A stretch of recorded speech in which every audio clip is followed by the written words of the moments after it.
आज हम पढ़ेंगे डिसोल्यूशन ऑफ पार्टनरशिप फॉर्म। अगर आप पहली बार मेरे चैनल पे इसे लाइक करें, सब्सक्राइब करें, अपने दोस्तों में शेयर करें। तो यहाँ पे हम डिसोल्यूशन ऑफ पार्टनरशिप फॉर्म पढ़ेंगे। ये आप 12th में भी पढ़ चुके हैं, बस थोड़ा सा यहाँ पे चेंजमेंट होगा। ठीक है, तो दो चीज़ें होती हैं, एक तो डिसोल्यूशन होता है पार्टनरशिप का और एक होता है पार्टनरशिप फर्म का। तो दोनों में डिफरेंस होता है। पार्टनरशिप का जब डिसोल्यूशन होता है ना, मतलब तो उस टाइम पे जो फर्म होती है वो कंटिन्यू रहती है, लेकिन जब फर्म ही डिसोल्व हो जाती है तो वो बिजनेस बंद हो जाता है। तो डिसोल्यूशन ऑफ पार्टनरशिप का मतलब होता है टर्मिनेट हो जाना पुराने पार्टनरशिप एग्रीमेंट का और नए पार्टनरशिप एग्रीमेंट का बनना। क्यों? क्योंकि एडमिशन हुआ है या रिटायरमेंट हुआ है या किसी पार्टनर की डेथ हुई है या प्रॉफिट शेयरिंग रेशियो वगैरह में कोई चेंजमेंट आया है। जो डिसोल्यूशन ऑफ पार्टनरशिप होता है उससे आपका बिजनेस बंद हो भी सकता है और नहीं भी, क्योंकि रिमेनिंग पार्टीज कंटिन्यू रख सकती हैं और नया एग्रीमेंट कर सकती हैं। फिर है डिसोल्यूशन ऑफ पार्टनरशिप फर्म। इसका मतलब होता है फर्म बंद कर देती है अपने बिजनेस को और एंड हो जाती है। जो डिसोल्यूशन ऑफ फर्म होता है उसमें जो असेट्स होती है फर्म की वो बेच दी जाती हैं और लायबिलिटीज़ को पे ऑन कर दिया जाता है और बची हुई अमाउंट को पार्टनर्स को बेच दिया, मतलब पार्टनर्स के अकाउंट को सेटल कर दिया जाता है। फिर कहता है कि जो डिसोल्यूशन ऑफ पार्टनरशिप होता है जो उसमें ना फर्म कंटिन्यू रहती है। इसका मतलब ये नहीं है कि डिसोल्यूशन ऑफ फर्म हो जाएगा, मतलब डिसोल्यूशन ऑफ फर्म में ऐसा नहीं है, तो उसमें तो फर्म बंद हो जाती है। डिसोल्यूशन ऑफ पार्टनरशिप में फर्म कंटिन्यू रहती है। ठीक है, फिर बात आती है डिसोल्यूशन ऑफ पार्टनरशिप के फीचर्स वगैरह बता रखे हैं किन किन केसेस में ये होता है। तो देखो, डिसोल्यूशन ऑफ पार्टनरशिप होगा जब प्रॉफिट शेयरिंग रेशियो चेंज हो रहा हो, नया पार्टनर एडमिट हो रहा हो, रिटायर हो रहा है कोई पार्टनर या किसी पार्टनर को हमने एक्सक्लूड कर दिया, निकाल दिया हो, डेथ हो गई हो, इंसॉल्वेंट हो गया हो, या जिस टाइम के लिए पार्टनरशिप बनी थी वो पूरा हो गया हो। लेकिन डिसोल्यूशन ऑफ पार्टनरशिप फर्म क्यों हो सकता है? तो कहता है कि जो एक पार्टनरशिप फर्म है वो डिसॉल्व हो सकते हैं बहुत सारे तरीकों से, बिना कोर्ट की इंटरवेंशन के। इंटरवेंशन मतलब हस्तक्षेप से। तो बिना कोर्ट के इंटरवेंशन से कब हो सकता है? जब सारे पार्टी एग्री हो जाए डिसॉल्व करने के लिए। कंपलसरी डिसोल्यूशन कब होगा? जब सारे या एक पार्टनर इंसॉल्वेंट हो जाए या जो बिजनेस है वो अनलॉफुल हो जाए। अनलॉफुल मतलब किसी ऐसे काम में लग जाए जो लॉ के अकॉर्डिंग ठीक नहीं है। ठीक है, on happening of one of the following incident, यहाँ कोई भी ऐसा इंसिडेंट होता है, कौन सा? कोई पार्टनर इंसॉल्वेंट हो रहा है, या जिस ऑब्जेक्ट के लिए आपकी फर्म बनी थी वो पूरा हो रहा है, या आपने जितने टाइम के लिए कोई पार्टनरशिप की थी वो कंप्लीट हो गया हो। कहता है कि जो ड्यूरेशन होती है पार्टनरशिप फर्म की, अगर वो फिक्स नहीं है तो ये उनकी विल पर होता है पार्टनर्स की, कि वो एक नोटिस देकर अदर पार्टनर्स को डिसॉल्व कर सकते हैं सेक्शन 43 के अंतर्गत। लेकिन अब बात आती है कोर्ट का इंटरवेंशन कब हो सकता है, मतलब कोर्ट के इंटरवेंशन से जो एक पार्टनरशिप फर्म है वो कब डिसॉल्व हो सकती है। तो बहुत सारी सिचुएशंस हो सकते हैं जब कोर्ट के इंटरवेंशन से एक पार्टनरशिप फर्म डिसॉल्व हो सकती है। पहला है जब पार्टनर है ना वो अनसाउंड माइंड का हो जाए, पागल हो जाए, खुद के अच्छे बुरे के बारे में ना सोच पाए। जब एक पार्टनर होता है, ठीक है, जो वो छोड़ केस कर रहा है उसको छोड़ करके परमानेंटली इनकेपेबल हो जाए अपनी ड्यूटीज़ को पूरा करने में। कहता है कि जो जहाँ पे जो पार्टनर है अदर देन, मतलब जिसने केस किया उसके अलावा जो पार्टनर है उसने कोई गलत काम किया हो, जहाँ पे जो पार्टनर है अदर देन उस पार्टनर के जिसने केस किया है वो जानबूझ के या बार बार पार्टनरशिप एग्रीमेंट को तोड़ रहा हो, जहाँ पे जो पार्टनर है अदर देन द पार्टनर जिसने केस किया है वो ट्रांसफ़र कर दे अपना इंटरेस्ट वगैरह किसी थर्ड पार्टी को। फिर कहता है कि जहाँ पे जो कोर्ट है वो सेटिस्फाई हो जाए कि फर्म है ना वो लॉस में ही चल रही है। फिर कहता है कि जहाँ पे जो कोर्ट सेटिस्फाई हो जाए कि जो डिसोल्यूशन है वो ज़रूरी है, जस्ट एंड इक्विटेबल है, राइट है, ठीक है, कुछ रीजंस के कारण। अब बात आती है कि डिफरेंस क्या है डिसोल्यूशन ऑफ पार्टनरशिप में एंड पार्टनरशिप, मतलब डिसोल्यूशन ऑफ पार्टनरशिप फर्म में। तो कहता है ये रेफर तो करता है एक्जिस्टिंग एग्रीमेंट में चेंजमेंट, और ये रेफर करता है डिसोल्यूशन होना पार्टनरशिप का सभी पार्टनर्स के बीच में। इसमें तो जो फर्म है वो कंटिन्यू रखती है अपने बिजनेस को, इसमें नहीं रखती। इसमें क्या होता है डिसोल्यूशन ऑफ पार्टनरशिप में जो बुक्स ऑफ अकाउंट है वो क्लोज ना भी हों, लेकिन इसमें सारे बुक क्लोज हो जाती हैं। जो डिसोल्यूशन ऑफ पार्टनरशिप है उसका जो मतलब ये नहीं है कि फर्म डिसोल्व हो गई है, लेकिन डिसोल्यूशन ऑफ फर्म का मतलब है कि पार्टनरशिप का भी डिसोल्यूशन हो गया है। डिसोल्यूशन ऑफ पार्टनरशिप है ना वो तो वॉलेंटरी होता है, और ये वॉलेंटरी भी हो सकता है और कंपल्सरी भी हो सकता है कोर्ट के द्वारा।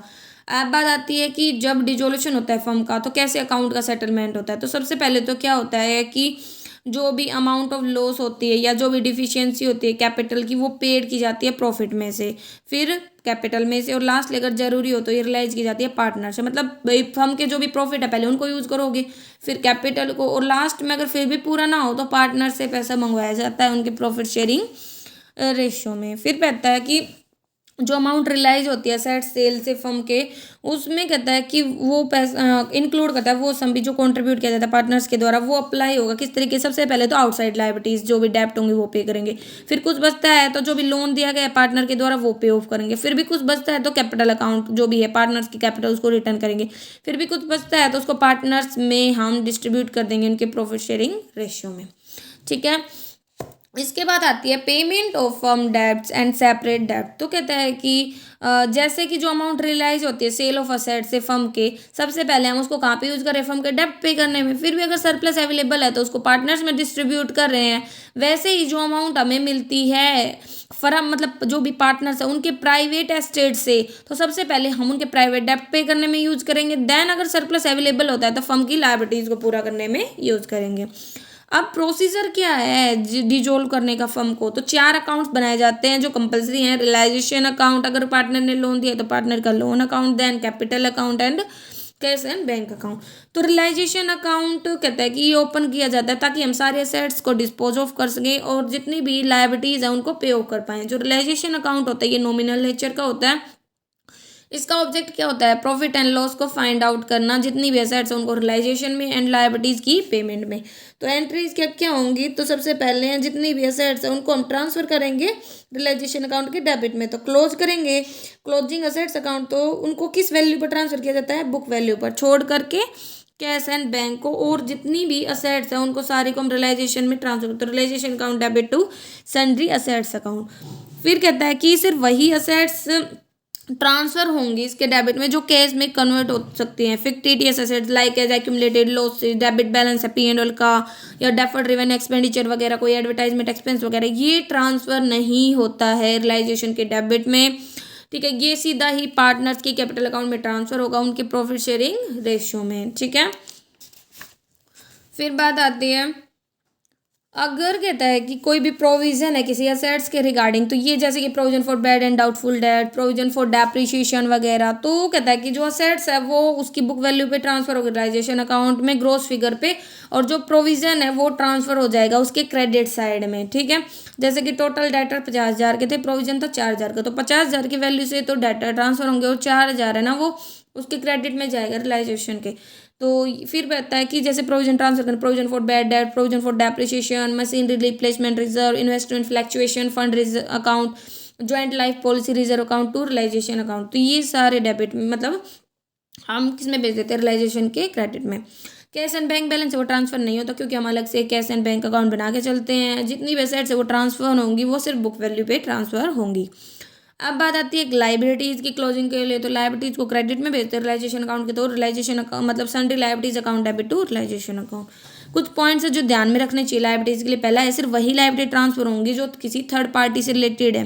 ठीक है, like S creditors, bills paper, other outside loan, provident fund, outstanding expenses, partner की वाइफ वगैरह का लोन। लेकिन पार्टनर का लोन है ना वो रियलाइजेशन अकाउंट में ट्रांसफर नहीं होता। हाँ, कई बार स्पेसिफिकली मेंशन होता है तब उसको हम उसके कैपिटल अकाउंट में दिखा सकते हैं, लेकिन नॉर्मली है ना जो पार्टनर्स का लोन अकाउंट होता है उसके लिए हम अलग से अकाउंट ओपन करके चलते हैं पे ओ करने के लिए सेपरेटली, रियलाइजेशन अकाउंट में ट्रांसफर नहीं करते। जितने भी अनडिस्ट्रीब्यूटेड प्रॉफिट है like journal reserve, reserve fund, credit balance और P&L, ये भी ट्रांसफर नहीं होता रियलाइजेशन अकाउंट में। ये जो अकाउंट है ये ट्रांसफर होते हैं पार्टनर्स के कैपिटल अकाउंट में उनके प्रॉफिट शेयरिंग रेशियो में। तो journal reserve, reserve fund, contingency reserve, P&L का मतलब ये अगर लायबिलिटी साइड दिखा रखा हूँ मैं, ठीक है, तो ये सब अनडिस्ट्रीब्यूटेड प्रॉफिट को हम उनके कैपिटल अकाउंट में ट्रांसफ़र करेंगे प्रॉफिट शेयरिंग रेशियो में। फिर रियलाइजेशन ऑफ असेट्स, अगर भाई जो भी असेट्स उनको बिजनेस कोई पैसा मिलता है तो cash and bank account debit to realisation account. फिर अगर कोई पार्टनर ले लेता है तो पार्टनर का नाम आ जाएगा, partners capital account debit to realisation account. फिर है अगर है कोई असेट्स क्रेडिटर को दी गई है पार्ट में या फुल में तो उसकी एंट्री नहीं करते हैं। ठीक है, बस वो अमाउंट क्रेडिटर में से कम हो जाती है और कोई भी एंट्री पास नहीं होती जो भी एसेट्स किसी भी क्रेडिटर को दी जाती है। फिर लायबिलिटीज़ की payment realisation to cash bank account, कोई पार्टनर पे करते तो realisation account debit to partners capital account. जब एक्सपेंसेस को कैश में पे किया जाता है तो realisation account debit to cash and bank account. जब रियलाइजेशन पार्टनर के द्वारा पे जाते हैं एक्सपेंसेस तो realisation account debit to partners capital account. एक बात याद रख लेना, कई बार क्या होता है कि हम किसी को अपॉइंट कर लेते हैं कमीशन बेसिस पे काम करने के लिए, अगर वो रियलाइजेशन एक्सपेंसेस पे करता है तो उसको हम नहीं दिखाते फिर रियलाइजेशन अकाउंट में क्योंकि हम उसको क्या पे कर रहे हैं, कमीशन। फिर है फोर क्लोजिंग रियलाइजेशन अकाउंट, तो वही है, अगर प्रॉफिट होगा तो हम उनको बांट देंगे, लॉस होगा तो रिवर्स एंट्री हो जाएगी, ठीक है। अब बात आती है realisation account and revaluation account में डिफरेंस। तो रिवैल्यूएशन अकाउंट तो हम बनाते हैं जब एडमिशन, रिटायरमेंट, डेथ वगैरह होती है, और रियलाइजेशन अकाउंट डिसोल्यूशन के टाइम पे। ये जो अकाउंट होता है ये प्रिपेयर किया जाता है ताकि जो भी एसेट्स एंड लायबिलिटी है उनके वैल्यू में एडजस्टमेंट कर पाएँ, और ये प्रॉफिट एंड लॉस को पता करने के लिए किया जाता है जब भी एसेट्स को रियलाइज किया जाता है और लायबिलिटीज़ की पेमेंट की जाती है। फिर रिवैल्यूएशन अकाउंट में कहता है कि इसको प्रिपेयर करने के बाद फर्म है ना अपने फंक्शंस को कंटिन्यू रखती है, बस रिलेशनशिप बदल जाते हैं उनके बीच में, और यहाँ पे वो एंड हो जाता है, ठीक है। यहाँ पे कहता है कि जो डिफरेंस होता है ना बुक वैल्यू में और रिवाइज्ड वैल्यू में असेट्स एंड लायबिलिटीज की, सिर्फ वो रिकॉर्ड किया जाता है, जबकि इसमें सिर्फ बुक वैल्यू पे असेट्स को ट्रांसफर किया जाता है, ठीक है। यहाँ पे जो ये अकाउंट होता है इसको जरूर मतलब बहुत ज़्यादा बार प्रिपेयर करते हैं एडमिशन, रिटायरमेंट वगैरह, एक लाइफ टाइम में बिजनेस की, लेकिन ये एक बार ही बनता है जब बिजनेस क्लोज होता है। अब है पार्टनर्स का लोन अकाउंट। अगर जो पार्टनर है उसने कोई लोन दिया है फर्म को, तो कहता है कि उसे पे ऑफ किया जाएगा कब, तब पहले आउटसाइड लायबिलिटीज़ को पे ऑफ किया जाएगा उसके बाद। इसीलिए जो पार्टनर का लोन अकाउंट है वो ट्रांसफ़र नहीं होता रियलाइजेशन अकाउंट में, इसके लिए हम अलग से अकाउंट बनाते हैं। तो partner loan account debit to cash and bank account. Partners capital account कहता है कि प्रॉफिट और लॉस को ट्रांसफर करने के बाद रियलाइजेशन या अनडिस्ट्रीब्यूटेड प्रॉफिट को, रिजर्व वगैरह को कैपिटल अकाउंट में जो बैलेंस होता है ना कैपिटल अकाउंट का, वो क्लोज कर देते हैं हम। किस तरीके से भाई, जो पार्टनर अगर उसको चाहिए कि उसे कैश लेके आना है, ठीक है, क्योंकि उसका डेबिट बैलेंस दिखा दो, cash and bank account debit to partners capital, और उसे अगर पे ऑफ करना है तो partners capital account debit to cash and bank account. फिर कैश एंड बैंक अकाउंट बनाएंगे, जितने भी रिसिप्ट्स होंगे वो डेबिट साइड में आएंगे, जितनी भी पेमेंट्स होंगे वो क्रेडिट साइड में। और याद रखना डेबिट एंड क्रेडिट का बैलेंस सेम होता है तो समझ लेना आपका अकाउंट सही है, अगर नहीं है तो कुछ ना कुछ आपने गड़बड़ की है। कई बार दोनों अकाउंट दिखा दिए जाते, कैश भी बैंक भी बैलेंस शीट में, तो आप एक ले सकते हो, ठीक है, चाहे कैश से ओपन कर लो चाहे बैंक अकाउंट से प्रिपेयर कर लो। अगर कैश अकाउंट प्रिपेयर करोगे तो एक एंट्री पास करोगे कि बैंक अकाउंट से पैसा विड्रॉ करके आपने कैश की फॉर्म में रख लिया है, ठीक है। तो ए जहाँ पे इलिस्ट्रेशन नंबर 1 है, ए एंड बी है वो शेयर कर रहे हैं 3:2 के रेशियो में प्रॉफिट को। यहाँ पे उनकी बैलेंस शीट को दिखाया गया है। क्रेडिटर्स लोन ये है ए से, तो ए कौन था, हमारा पार्टनर था, तो ये पार्टनर से लोन है। जर्नल रिजर्व है तो इसको प्रॉफिट शेयरिंग रेशियो में बांट देंगे उनके कैपिटल अकाउंट में। ये कैश, तो देखो कैश एट बैंक को छोड़ करके और सारे एसेट्स को हमने रियलाइजेशन अकाउंट में ट्रांसफर कर दिया। प्रोविजन को हम ना डेबिट में नहीं भेजते बल्कि क्रेडिट में लायबिलिटीज के साथ ट्रांसफर करते हैं। तो creditors and provision for doubtful debts, ठीक है। और ये कैपिटल में जनरल रिजर्व जो है हमारा किस में चला जाएगा, जनरल रिजर्व हमारा चला जाएगा पार्टनर्स के कैपिटल अकाउंट में, ठीक है। आगे हमें क्या क्या दिया है, पार्टनर्स ने डिसाइड किया है कि वो डिसॉल्व कर देंगे फर्म को अबाउट डेट पे। सेट्स से क्या क्या पैसा मिला है वो क्रेडिट में चला जाएगा। मशीनरी से 20% कम मिला है। डेटर से 35,000, लैंड एंड बिल्डिंग, ठीक है, 30,000 मोर देन बुक वैल्यू। ए ने इन्वेस्टमेंट ले ली एग्रेट वैल्यू पर 15,000 की। क्रेडिटर्स है वो 5% कम लेने के लिए तैयार हो गए हैं। रियलाइजेशन एक्सपेंसेस 1200 है। टाइपराइटर भी था जो मतलब उससे हमें कितना पैसा मिला है, 5,000 रुपये, ठीक है। तो देखो सिंपल है, ये जनरल रिजर्व पार्टनर्स के कैपिटल अकाउंट में चला गया। अब असेट्स को बेचने से हमारे पास ये पैसा आया है, और एक रियलाइजेशन मतलब जो इन्वेस्टमेंट है वो किसने ले लिया, ए ने ले ली है। और जो क्रेडिटर्स है वो 5% कम में एक्सेप्ट करने के लिए तैयार हो गए हैं। रियलाइजेशन एक्सपेंसेस पे कर दिए हैं। टाइपराइटर की सेल से पैसा आया है। फिर एक लोन मतलब पे कर दिया है। फिर पार्टनर्स के कैपिटल मतलब ये जो भी रियलाइजेशन पे प्रॉफिट या लॉस हो तो उसको सेटल किया गया है। लास्ट में हमने पार्टनर्स को फाइनल पेमेंट कर दिया है। तो ये है रियलाइजेशन अकाउंट, ठीक है। तो इसमें पहले हमने असेट्स को ट्रांसफर किया डेबिट में, इधर लायबिलिटीज को ट्रांसफर किया। फिर इसके बाद असेट्स को बेचने से पैसा आया है। इधर पार्टनर ने एक ने असेट्स ले ली है।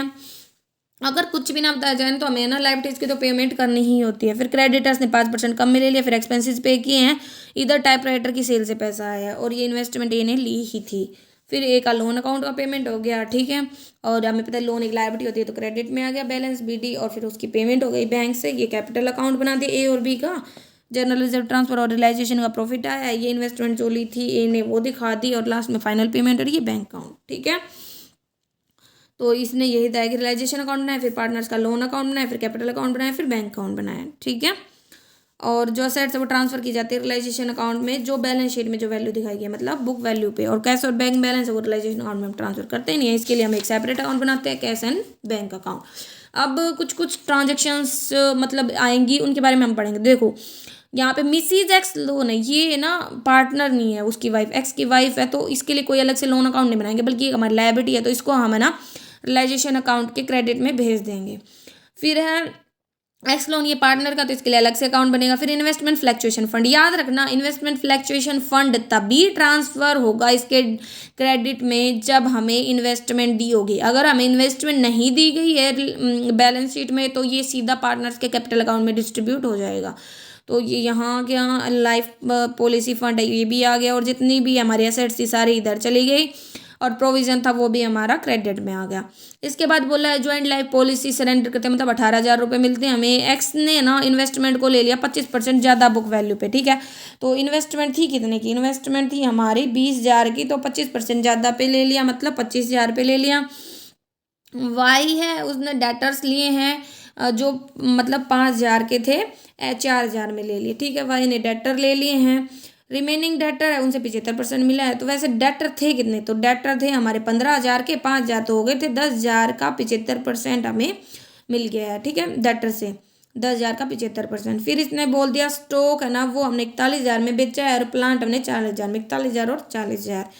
एक्सपेंसिस रियलाइजेशन के 1,000 के, ठीक है, वो पे ऑफ हो गए। इसके बाद पता चलता है कि एक लायबिलिटी है 8,000 की डैमेज की, तो डैमेज की लायबिलिटी है, तो लायबिलिटी कुछ बोले ना बोले हमें पे ऑफ तो करनी ही पड़ती है, ठीक है।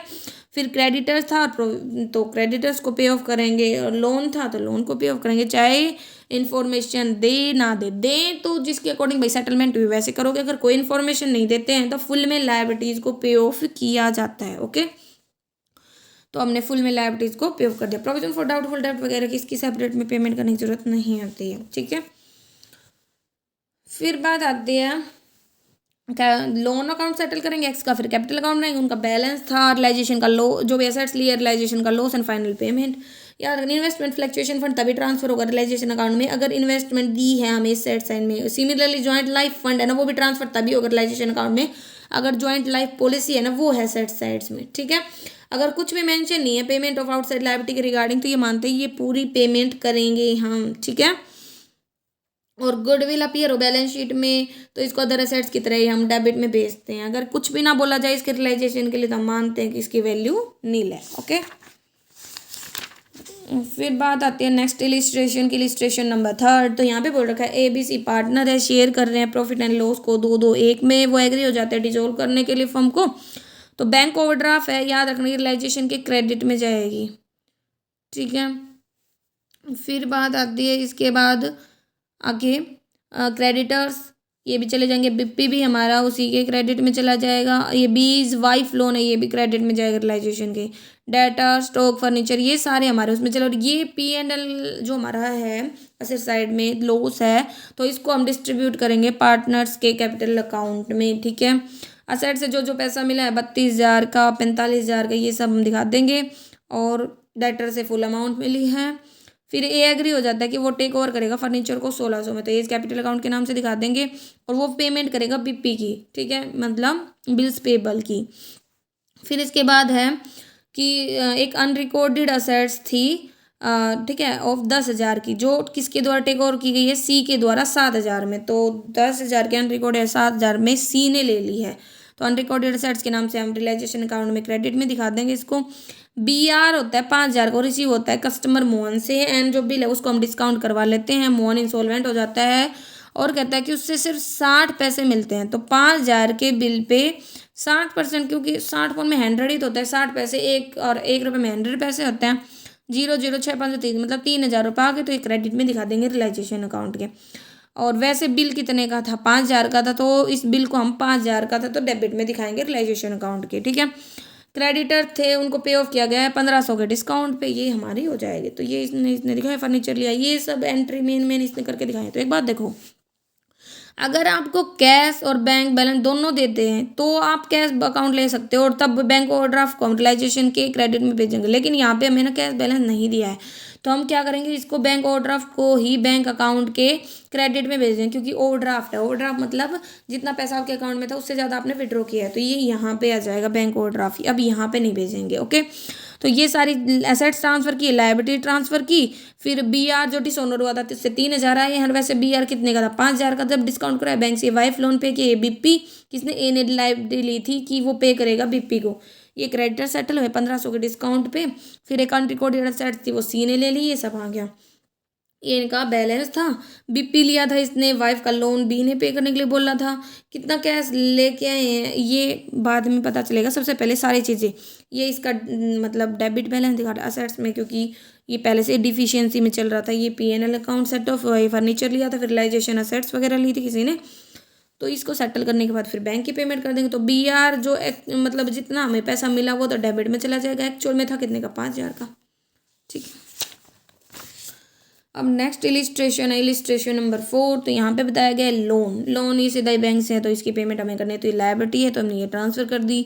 ये प्रोविजन है तो ये भी इधर आ जाएगा और सारे एसेट्स है डेबिट में आ जाएंगे। अब है ए इज़ टू टेक और फर्नीचर एट 800। ए ने फर्नीचर ले लिया 800 रुपये का, और कहता है कि डेटर्स थे 20,000 के, वो ले लिए 17,200 में। क्रेडिटर्स 6,000 के, वो पे किए जाएंगे उसके द्वारा इस फिगर पे। तो ए पे करा है क्रेडिटर्स को 6,000 में।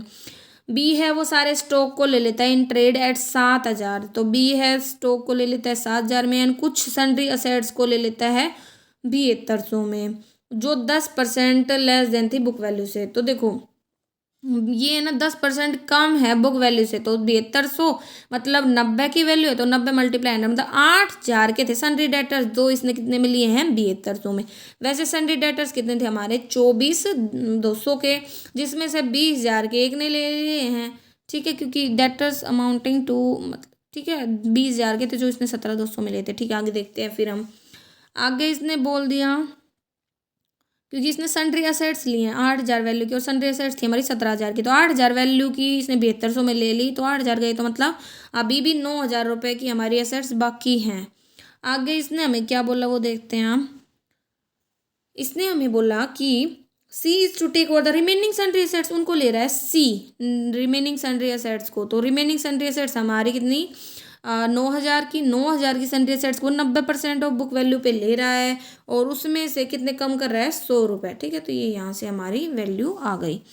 फिर इसने बोला कि एक्यूड इंटरेस्ट था 30 का, जो रिकॉर्ड नहीं हुआ बुक्स में। तो एक्यूड इंटरेस्ट नहीं हुआ तो अब उसकी पेमेंट कर देंगे। ठीक है, ओके। फिर एक्सपेंसेस है डिजोल्यूशन के 270, उसकी पेमेंट कर देंगे। रिमेनिंग डेटर्स है उनको भेज दिया जाता है डेब्ट कलेक्टिंग एजेंसी को फॉर 50% ऑफ द वैल्यू। तो 50% वैल्यू में डेटर से रिवाइव हो जाती है लास्ट में। ठीक है, तो फिर इसके बाद हम क्या बनाएंगे, रियलाइजेशन के बाद कैपिटल अकाउंट बनेगा, देन हमारा बैंक अकाउंट बनेगा, क्योंकि पार्टनर का लोन था तो है ही नहीं जो बनाए हम। फिर इसके बाद ये वही सब इसने दिखा रखा कि सन्ड्री एसेट्स वगैरह से रिमेनिंग से जो मिला ये सब। अब बात आती है, कई बार क्वेश्चन में क्या होता है कि हमें बैलेंस शीट ही नहीं दी होती। तो सबसे पहले हम क्या करेंगे, हम बैलेंस शीट बनाएंगे, देन आगे के जो भी अकाउंट्स है रियलाइजेशन वो सब बनाएंगे। तो ब्रह्मा, विष्णु एंड महेश ये तीन मतलब पार्टनरशिप में थे। 3-3-4 इनका रेशियो था। उन्होंने डिसाइड किया कि वो डिजोल्व कर देंगे पार्टनरशिप फर्म को। डिजोल्यूशन के टाइम पे जो उनके क्रेडिटर्स थे वो कितने रुपए के थे, वो थे 16,000 के। तो बनाए बैलेंस शीट, बैलेंस शीट में हमने दिखा दिया क्रेडिटर 16,000 के, कंटीजेंट लायबिलिटी थी 26,50 के। तो ये याद रखना, कंटीजेंट लायबिलिटी कभी भी बैलेंस शीट में हम नहीं दिखाते। और इसको हमने पे तो करना ही, तो रियलाइजेशन अकाउंट में कंटीजेंट लायबिलिटी की पेमेंट दिखा दी। ठीक है, और कहता है कि कैपिटल थी उनकी 12,000, 10,000, 8,000, 12,000, 10,000 और 8,000। और विष्णु ने ना लैंड किया था फर्म को, मतलब लोन दिया था फर्म को 14,000 का, तो विष्णु का लोन आ गया। तो और कुछ हमें इसने इन्फॉर्मेशन दी नहीं है, बस असेट से जो पैसा मिला है वो बताया है, और लास्ट में हमें अकाउंट बनाने। तो देखो ये सारे अकाउंट्स हमारे पास सन्ड्री एसेट्स आ गई। सन्ड्री एसेट्स को हमने डेबिट में भेज दिया, रियलाइजेशन के क्रेडिटर्स को लायबिलिटी को हमने क्रेडिट में भेज दिया। फिर वही एक क्रेडिटर की पेमेंट कर दिया, एसेट से पैसा आ गया, लास्ट में क्या बच गया, ये रियलाइजेशन का लॉस आ गया। फिर विष्णु का लोन था हमने उसके पे ऑन किया, फिर कैपिटल अकाउंट बना दिया। बस ये है, हमें बैलेंस शीट यहाँ पे बनानी पड़ेगी। यहाँ पे हमें पहले से बैलेंस शीट नहीं मिल रही। अब 1 अप्रैल 2015 को XYZ ने ना बिजनेस स्टार्ट किया, जिसमें वो प्रॉफिट एंड लॉस शेयर कर रहे थे इन द रेशियो 3-2-1। वो कंट्रीब्यूट करते हैं 1,80,000 एंड 40,000 कैपिटल में, और उसमें से हर पार्टनर विड्रॉ करता है 15-15,000 ड्यूरिंग द ईयर। तो 15-15-15 उन्होंने विड्रॉ कर लिया। जो फर्म है वो डिजोल्व हो गई 31 मार्च 2016 को। एक्स टू कब करता है, स्टॉक को एग्रीड प्राइस हो 25,000। ये एक्स ले रहा है स्टॉक को 25,000 में, रियलाइजेशन अकाउंट बनाएंगे तो पता चलता है। और जो फर्म है वो डिजोल्व, ठीक है, 25,000 में। वाइट लेता है फर्नीचर को 5,000 में, और आगे इसने बोल दिया कि जेड लेता है डेटर्स को 18,500 में, ठीक है। क्रेडिटर्स के पे ऑफ किया जाता है और रिमेनिंग बैलेंस है हमारे पास कैश का अभी भी 14,000 का, मतलब पे ऑफ करने के बाद। तो ये हमें कितने भाई, हमने मान लिया कि क्रेडिटर की सेटलमेंट हमने कर दी, कुछ थे क्रेडिटर जो हमें नहीं बताया, उनको पे ऑफ करने के बाद असेट्स से जो पैसा मिला था वो बचा हमारे पास 14,000 का। सन्ड्री असेट्स हमारे निकाले थे इनके बैलेंस से हमने, और लास्ट में हमारे पास रियलाइजेशन का लॉस आ गया। बस ये थोड़ी एडजस्टमेंट आपको कंफ्यूज कर सकती है, बस आपको ये याद रखनी है। फिर वही है, कैपिटल अकाउंट बनाएंगे, देन ये बनाएंगे, ओके। इसने बताया ये कि क्रेडिटर्स थे कुछ जो हमने पे ऑफ कर दिए, फिर जो पैसा बचा वो हमने दिखा दिया। अब है इंटरेस्ट ऑन कैपिटल। कई बार क्या होता है कि इंटरेस्ट ऑन कैपिटल नहीं दिया होता और प्रॉफिट दे दिया होता है, तो हम नहीं बनाते थे, जैसे profit and loss appropriation account बनाते थे, तो वैसे ही करना है कि LMNN है, पार्टनरशिप में 1 अप्रैल 2012 को शेयर कर रहे हैं 4-3-3 रेशियो में। उनकी कैपिटल है 60,000, 40,000, 30,000, 60,000, 40,000 एंड 30,000 की। वो फर्म को डिजोल्व करने के बारे में सोचते हैं। बैंक में 7,000 रुपये हैं, डेटर 40,000 के, BR 5500 का है, स्टॉक 4300 का है, फर्नीचर 2500 का है, क्रेडिटर्स 1500 के हैं, BP 5,000 का है। ये सारा चीज़ें हमें दे रखी थी, ओके। तो बस अब हमारे पास क्या आएगा, तो याद रखना अब हमारा ये लायबिलिटीज ज़्यादा है और असेट्स कम है, तो हम क्या करेंगे, जो भी इधर का बैलेंस होगा उसको हम PNL अकाउंट में ट्रांसफ़र कर देंगे, ठीक है, लॉस मान के। अब एल क्या करता है, वो डेटर्स को ले लेता है, ठीक है, और लायबिलिटीज़ को भी लेता है पेमेंट के लिए क्रेडिटर्स को, ठीक है। तो एल पे कर रहे क्रेडिटर्स को भी। एम है ना, वो स्टॉक को ले लेता है, NBR को ले लेता है, 5,000 में फर्नीचर है, वो कहता है कि 12% डेप्रिसिएशन पे ले लेता है, ठीक है। BP है वो ड्यू होता है 2 महीने बाद, मतलब पेमेंट के लिए, ओके। तो रिबेट मिलती है उसे 18% की BP के ऊपर, और कहता है कि 10% इंटरेस्ट बनता है कैपिटल पे। तो देखो ये सारी चीज़ें आप समझ गए होंगे, ये हमने बनाया। तो याद रखना, जब भी लॉस होता है ना, लॉस, ठीक है, लॉस होगा तो कोई इंटरेस्ट ऑन कैपिटल अलाउ नहीं होगा। इंटरेस्ट ऑन कैपिटल तभी अलाउ करते एक फर्म जब उसे प्रॉफिट हो बिजनेस में, अगर लॉस होगा तो नहीं दिया जाएगा। हाँ, इंटरेस्ट ऑन लोन दिया जाता है, वो भी 6% की रेट से, अगर पार्टनरशिप डीड मेंशन की जाती है तो, ओके।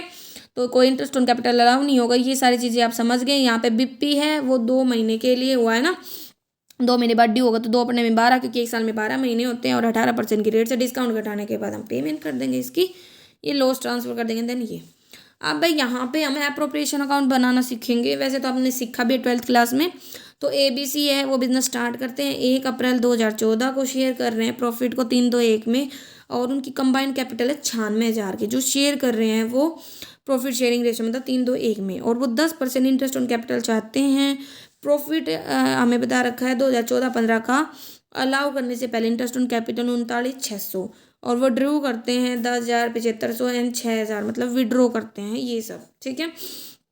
तो इंटरेस्ट ऑन कैपिटल से पहले हमें क्या दे रखा है, प्रॉफिट, ठीक है। तो देखो कैपिटल बांट देंगे पहले, तो 96,000 के 3-2-1 के रेशियो में ही हमने बांट दी।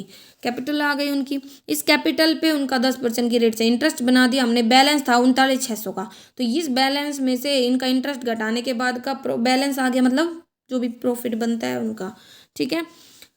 अब बात आती है, उन्होंने फर्म को डिजोल्व करने के बारे में सोच दिया। जो क्रेडिटर्स थे वो थे इस डेट पर 50,000 के, ठीक है, और कैपिटल तो हमारी आई गई थी यहाँ से, जो स्टार्टिंग से जो हमने बांटी थी वो कैपिटल आ गई थी, उसमें इंटरेस्ट ऑन कैपिटल को ऐड कर देंगे, नेट प्रॉफिट जो आया है उसको ऐड कर देंगे, और जो उन्होंने ड्रॉइंग्स की थी वो घटा देंगे। फिर इसके बाद था असेट्स से 1,20,000 मिले हैं, तो वो तो हमारा रियलाइजेशन अकाउंट में जाएगा। फिर कहता है कि ए ने लोन दिया है 5,000 का फर्म को, ठीक है, और लायबिलिटीज़ थी 12,000 की, जो बुक्स में नहीं दिखाई, ठीक है, नहीं दिखाएंगे हम। असेट्स इतना मिला है। क्रेडिटर्स को 40,000 के थे, वो ए ने ले लिए हैं 36,000 में, और बैलेंस ऑफ क्रेडिटर्स को 5% डिस्काउंट पे भेज दिया। तो ये तो आप समझ गए होंगे। देन उसके बाद सन्ड्री असेट्स आ गया, बैलेंसिंग फिगर, और उसके बाद सन्ड्री असेट्स को इधर भेज दिया, क्रेडिटर्स को इधर भेज दिया। लायबिलिटीज़ को हमने पे ऑफ कर दिया, क्रेडिटर्स को भी ए ने ले लिया था, और बचे हुए क्रेडिटर्स को हमने 5% डिस्काउंट पे ऑफ कर दिया। फिर लोन अकाउंट ये अब प्रॉफिट दे रखा हो हमें इंटरेस्ट ऑन कैपिटल देने से पहले, लेकिन 2-3 साल पहले का दे रखा हो। जैसे XYZ उन्होंने बिजनेस स्टार्ट किया 1 अप्रैल 2013 को, और कैपिटल थी उनकी 1,80,000, 60,000। प्रॉफिट एंड लॉस का रेशियो था 4-3-3, और कैपिटल पर इंटरेस्ट देना था 5%। 2013-14 एंड 14-15 का हमें प्रॉफिट दे रखा है, लेकिन इंटरेस्ट ऑन कैपिटल अलाउ करने से पहले, और ड्रॉइंग्स भी दे रखी है हर साल की। 31 मार्च 2015 को, मतलब 2 साल के बाद उन्होंने बिजनेस को डिसॉल्व करने के बारे में सोच लिया। क्रेडिटर्स थे 24,000 के और असेट्स से रिलाइज करती है 2,60,000। तो सबसे पहले तो हम उनके कैपिटल अकाउंट को सेटल करेंगे। तो ये उनका ओपनिंग बैलेंस था, फिर इंटरेस्ट ऑन कैपिटल मिला उन्हें उसके ऊपर, फिर जो भी मतलब कहता है कि एप्रोप्रिएशन अकाउंट मतलब सेटल किया, उसका जो प्रॉफिट वगैरह था वो ट्रांसफ़र करेंगे। ये ड्राइंग्स थी। फिर नेक्स्ट ईयर आ गया, नेक्स्ट ईयर फिर से इंटरेस्ट ऑन कैपिटल दिया और जो भी ड्राइंग्स थी हर साल की वो, और बैलेंस जो बचेगा वो हम ट्रांसफ़र कर देंगे उनके बैलेंस शीट में। तो बैलेंस शीट आ गई, ये क्रेडिटर्स थे और ये सन्ड्री एसेट्स बन जाएंगी, और जो कैपिटल बनी है वो इनकी हमने बैलेंस शीट में ट्रांसफ़र कर दी। ठीक है, बैलेंस शीट में ट्रांसफ़र होने के बाद वहाँ सन्ड्री एसेट्स आगे, देन रियलाइजेशन अकाउंट बनाएंगे और फिर रियलाइजेशन के बाद वही ये कैपिटल एंड बैंक अकाउंट। अब इलिस्ट्रेशन 10, इलिस्ट्रेशन में देखा जब करंट अकाउंट हमें दिया होता है ना, करंट अकाउंट मेंटेन करना हो तो सबसे पहले हम करंट अकाउंट बनाते हैं, फिर उसके बाद कैपिटल अकाउंट बनाते हैं। तो ठीक है, ABC थे जो प्रॉफिट को इक्वली शेयर कर रहे थे, डिजोल्व हो जाती है उनकी फर्म 31 मार्च 2015 को।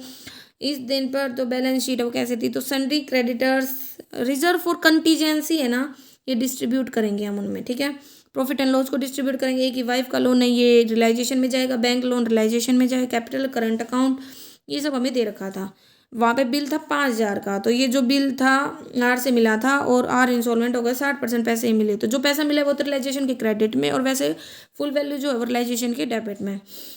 ये मिला कि जो इन्वेस्टमेंट है वो रिकॉर्ड नहीं थी बुक्स में, लेकिन वो 8,000 रुपये की थी और वो कहता है कि एक क्रेडिटर ने ले ली। तो जो कोई एसेट्स वगैरह ले ली जाती है क्रेडिटर के द्वारा तो उसको रिकॉर्ड नहीं करते हैं हम।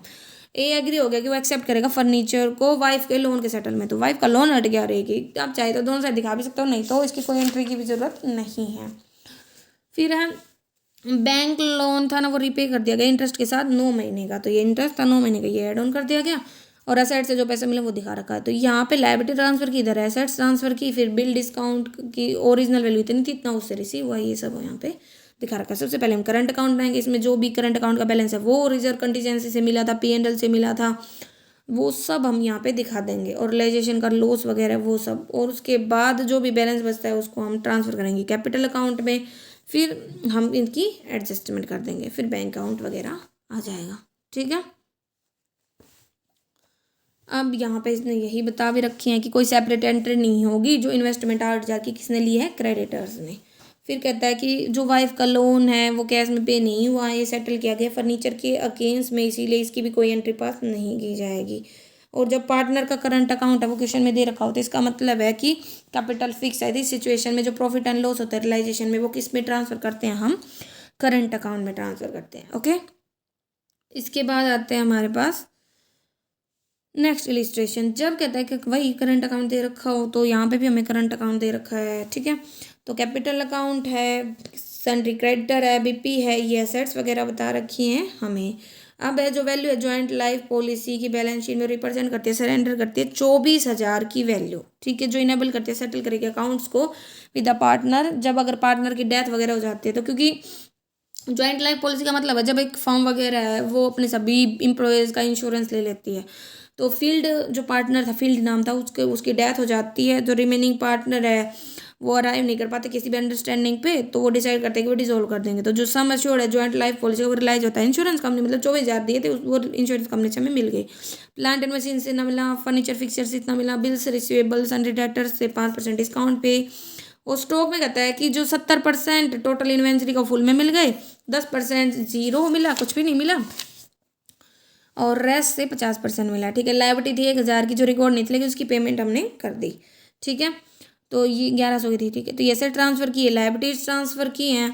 ठीक है, तो इसमें ये दिखा रखा है प्लान में 10% कम पे था और ये सन्ड्री डेटर्स थे जो 5% डिस्काउंट पे आए। पॉइंट में तो अप्रोक्स ले रखा है। ठीक है, मैं निकाल के दिखा रखी क्योंकि पॉइंट में आता है तो आप अप्रोक्स में ले सकते हो इसको। ठीक है, ये बिल्स पेबल है। फिर हम करंट अकाउंट बनाएंगे क्योंकि करंट अकाउंट का बैलेंस दिया था, फिर उसका जो रियलाइजेशन का प्रॉफिट था वो भी इधर ही सेटल होगा। फिर ट्रांसफर कर देंगे कैपिटल अकाउंट में, दैन जो भी और अदर एडजस्टमेंट होती है वो हम कैपिटल अकाउंट में दिखाएंगे। ठीक है, इसके बाद इसने दिखा रखा है कि स्टॉक को कैसे रियलाइज किया। तो 70% पे फुल था, 10% पे जीरो था, 20% पे 50% वैल्यू थी। तो ये सब इसने दिखा रखा है। अब है 12th इलिस्ट्रेशन। जब एक पार्टनर है ना वो ही बिजनेस को, पूरे बिजनेस को टेक ओवर कर लेता है। ठीक है, तो ABC 3 पार्टनर थे, इसका एलसीएम लेके मैंने एक रेशियो निकाल दिया 3-2-1 का। और कहता है कि सन्ड्री क्रेडिटर ये सब वर्कमैन कंपनसेशन रिजर्व डिस्ट्रीब्यूट हो जाएगा पार्टनर्स के बीच में। तो प्लांट फ्री होल्ड प्रॉपर्टी ये सब इसने दे रखे थे। कहता है कि ए है ना वो टेक ओवर कर लेता है बिजनेस को छोड़कर कैश एंड बैंक बैलेंस को। प्लांट लेता है 20% के डेप्रिसिएशन पे, फ्री होल्ड प्रॉपर्टी को 1.5 लाख में, गुडविल को 10,000 में, पेटेंट को बुक वैल्यू पे, ये सब इसमें बता रखा है। ठीक है कि उसने कितने कितने पे कौन सी असेट्स को लिया है। फिर जो मिसिस सीज लोन है ना वो रीपे कर दिया जाता है एंड क्रेडिटर्स है उनको 22 मतलब जो 22,000 के थे वो टेक ओवर कर लिए जाते हैं ए के द्वारा, क्योंकि जो ए है ना वो ही तो मतलब बिजनेस को एक्वायर कर रहा है। फिर एक्सपेंसेस है डिसोल्यूशन के वो इतने 1,000 के हैं। ठीक है तो हमें बैलेंस शीट भी बनाने की। तो ये सेट्स ट्रांसफर की, ये लाइबिलिटीज एंड ये मिसिस सी का लोन था। ए ने जो टेक ओवर किया है ना अब वहाँ पे एज कैपिटल अकाउंट के नाम से आ जाएगा, तो ये उसने टेक ओवर किए हैं। ठीक है और फिर यहाँ पे क्रेडिटर्स भी टेक ओवर किए, तो क्रेडिटर्स इधर भी दिखा सकते हैं के नाम से, और यहाँ पे इसने इधर भी लेस कर दिया तो कोई प्रॉब्लम नहीं है। फिर मिसिस सीज लोन है ये रीपे कर दिया जाएगा। ठीक है और क्रेडिटर्स 22,000 के थे वो ये हो गए। फिर कैपिटल अकाउंट बनाएंगे, फिर वर्कमैन कंपनसेशन रिजर्व याद रखना है ये पार्टनर्स में डिस्ट्रीब्यूट होगा। फिर बैंक अकाउंट बनाएंगे और ये स्टॉक देखो ऐसे इसने एक्वायर किया कि कितना कितनी वैल्यू पे। ठीक है 20,000 को मतलब हाफ को उसने 30% मोर पे और हाफ को उसने 50% वैल्यू पे लिया है। और इधर हम बैलेंस शीट बना देंगे एक ही उसने जितने जितने एसेट्स वगैरह एक्वायर किए हैं वो सब। फिर इसके बाद आती है बात ही हमारे पास 13th इलिस्ट्रेशन की। तो इसमें बता रखा है कि शर्मा वर्मा एंड कर्मा प्रॉफिट है उनका रेशियो 4-3-2 में, और वो डिसाइड करते हैं कि वो डिसॉल्व कर देंगे अपनी फर्म को 31 मार्च 2011 को। और इस दिन कहता है कि बैलेंस शीट इस प्रकार थी। तो ज्वाइंट लाइफ पॉलिसी रिजर्व भी दे रखा है तो ये ट्रांसफर होगा क्रेडिट में, क्योंकि ज्वाइंट लाइफ पॉलिसी भी दे रखी है। ठीक है और स्टॉक एट इनवॉइस प्राइस है लोडेड, तो इनवॉइस प्राइस पर हम ट्रांसफर करेंगे। लोडेड प्राइस है ना वो हमारा क्रेडिट में जाएगा। देखो इन्वेस्टमेंट है वो कॉस्ट प्राइस पर ली गई शर्मा के द्वारा, क्रेडिटर से 20,000 के वो वर्मा ने ले लिए 19,000 में, रिमेनिंग क्रेडिटर्स को 15,000 के थे वो पे ऑफ कर दिया। ज्वाइंट लाइफ पॉलिसी सरेंडर कर दी। फिक्स्ड एसेट से इतना पैसा मिला, जबकि स्टॉक एंड डेटर है उनसे 30,000 मिला। एक कस्टमर था जो डेटर में नहीं था उसको हमने पहले राइट ऑफ कर दिया, तब रिकवर हो गए 2,000 तो बेटर रिकवर हो गए। अनरिकॉर्डेड एसेट से 6,000 मिला, हाफ जो हमने एंड कर दी थी अनरिकॉर्डेड लायबिलिटी ऑफ 14,000 को सेटअप करने में, और बैलेंस अनरिकॉर्डेड लायबिलिटी हमने कैश में पे कर दी थी। Remaining half of the unrecorded assets हमने मार्केट में बेच दी 2,000 रुपये में। तो देखो ये लोडिंग ऑन स्टॉक है ना ये इधर जाएगा, याद रखना। देखो ये स्टॉक की जो लोडिंग थी वो इधर जाएगा, ये जरूरी है आपको याद रखना। और बुक वैल्यू पूरा 20,000 पे हमारा स्टॉक इधर जाएगा। ठीक है तो इसने एसेट्स ट्रांसफर कर दिया। देन लायबिलिटीज़ ये डिस्काउंट जो भी क्रेडिटर्स का प्रोविजन उसका इधर है, पेमेंट करेंगे। ठीक है मतलब क्रेडिटर्स से हमें मिलता है ना तो ये डेबिट में जाएगा, हमारी एसेट्स हो गई। ये क्रेडिटर्स है इन्वेस्टमेंट फ्लक्चुएशन फंड, क्योंकि इन्वेस्टमेंट दे रखी थी तो ट्रांसफर होगा। फिर जो जो जिसने लिया है उसकी रिकॉर्डिंग हम कर देंगे। ठीक है अब है इंसॉल्वेंसी ऑफ पार्टनर, इसके बारे में हम हमारे नेक्स्ट लेक्चर में पढ़ेंगे। Thank you. अगर कोई कन्फ्यूजन है तो आप कमेंट करके पूछ सकते हैं।